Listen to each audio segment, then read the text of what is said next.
Okay, women treated like toys at young farmer clubs. So suggestive slogans have been on T-shirts at young farmer events, which women have described as having no rules but expectations of sex, drugs and alcohol. Sounds a bit raucous. So Abby Kay, a deputy editor at Farmers Weekly magazine, which I'm a big fan of, has accused the clubs of treating women like toys and failing to hold young men accountable for their behaviour. So incidents of sexual assaults appear to be commonplace at club events, she wrote, and women had reported being grabbed and groped at their parties. Come on, boys, don't be a grabbing and a groping. That is not really an acceptable thing to do anymore. It's not 2008. Sort yourselves out and stop grabbing and a groping. But well, this article says that what's going on at these events is tantamount to sexual assault, which could have a 10-year prison sentence. Yes. Do you think that's appropriate for I think it's just in their head, to be honest with you, because if this is what is happening, all those ladies and girls can simply leave the party, report it to the authorities. I just think she's not fun at parties, and, you know, I've said that repeatedly. In this day and age, we can no longer allow the patriarchy to tell women what to do with their bodies. Cressida, you were saying earlier... Now it's up to less attractive women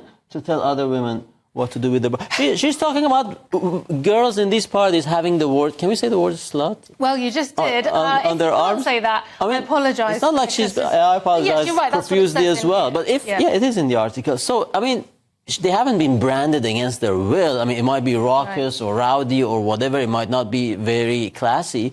But these are young farmers. Can't they have a bit of fun? They wake up at 4 o'clock in the morning and producing... In their defence, the animals don't normally say no, so they don't really know, they can't read signals. Horrible stereotype about the West Country. And it's not just the West Country, it's the rural areas generally. I would push back on what Nicholas has said in that some of these slogans are absolutely outrageous. Somebody was wearing a T-shirt with a slogan that said, "I can run faster horny than you can scared," which is clearly unacceptable. But I'd hate to sprint aroused. It sounds so dangerous.